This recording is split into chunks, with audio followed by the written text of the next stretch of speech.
নির্বাচন কমিশনকেও গণভোট নিয়ে মাঠে নামতে হবে, এ কথা বলেছেন উপদেষ্টা এম সাখাওয়াত হোসেন চোকরা।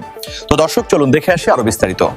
জুলাই জাতীয় সনদের উপর গণভোট নিয়ে জনগণকে বোঝানোর কাজটি শুধু অন্তর্বর্তী সরকার করতে গেলে অনেক কথা উঠবে বলে মন্তব্য করেছেন নৌপরিবহন উপদেষ্টা ব্রিগেডিয়ার জেনারেল অবসরপ্রাপ্ত এম সাখাওয়াত হোসেন।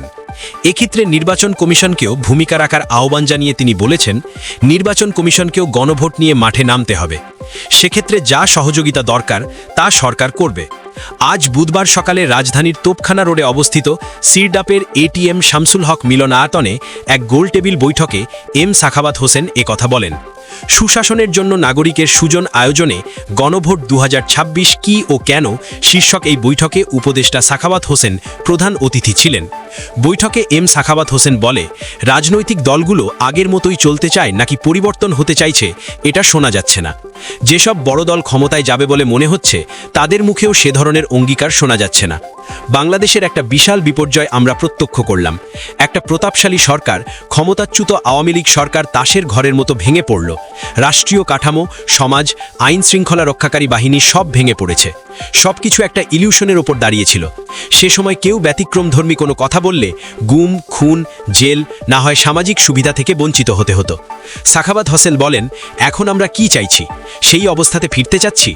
গণতন্ত্রের কথা বলে আমরা একনায়কতন্ত্রের দিকে যাচ্ছি কিনা? ফ্যাসিবাদ দেখব কিনা?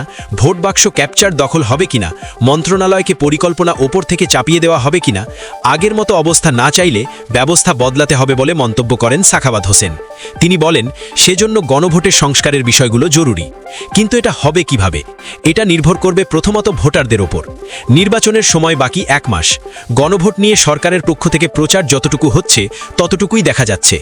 2007 সালে সেনা সমর্থিত তত্ত্বাবধায়ক সরকারের আমলে নির্বাচন কমিশনার হিসেবে মাঠ পর্যায়ে কাজ করার অভিজ্ঞতা উল্লেখ করে সাখাওয়াত হোসেন বলেন, এটা গণভোটে হ্যাঁ এর পক্ষে প্রচার নির্বাচন কমিশনেরও দায়িত্ব।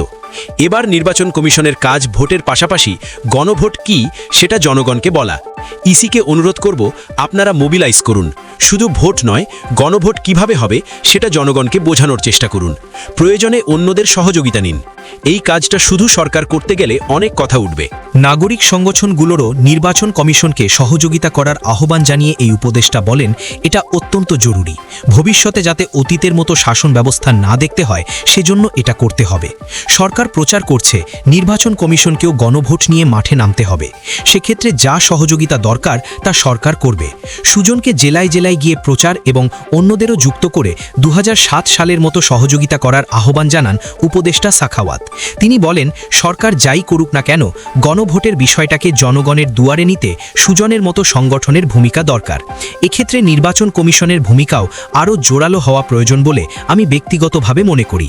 উপদেষ্টার বক্তব্যের পর বৈঠকে সুজনের প্রধান নির্বাহী বদিউল আলম মজুমদার তাকে আশ্বস্ত করে বলেন, 2007-8 সালের মতো করে এবারও আমরা প্রচারণা করছি। তরুণ ও নারীদের মোবিলাইজ করার চেষ্টা করছি। গণভোটটা আমাদের অস্তিত্বের সঙ্গে সম্পৃক্ত। আমরা লেগে থাকব। গোলটেবিল বৈঠকে আলোচনার শুরুতে সুজনের প্রধান নির্বাহী বদিউল আলম মজুমদার বলেন, শেখ হাসিনা পালিয়ে গেছে কিন্তু স্বৈরাচারী ব্যবস্থা রেখে গেছে। স্বৈরাচারী কাঠামো ভাঙতে হলে সংস্কার লাগবে। আবারও যাতে আমাদের ওপর দানবের শাসন জেঁকে না বসে তার জন্যই সংবিধানে কতগুলো মৌলিক সংস্কার প্রয়োজন। তার জন্যই গণভোট হচ্ছে। কিন্তু গণভোট নিয়ে অস্পষ্টতা আছে। নানা রকম বিভ্রান্তি ও অপপ্রচারও চালানো হচ্ছে। এ সম্পর্কে ভুল বোঝাবুঝির অবসান প্রয়োজন। নির্বাচন ব্যবস্থা সংস্কার কমিশনের প্রধান ও জাতীয় ঐক্যমত্য কমিশনের সদস্য হিসাবে কাজ ও আলোচনার প্রক্রিয়া উল্লেখ করেন বদিউল আলম মজুমদার। তিনি বলেন, রাজনৈতিক দলগুলোর সঙ্গে 3 দফা আলোচনায় 84টি বিষয়ে ঐক্যমত্য হয়েছে।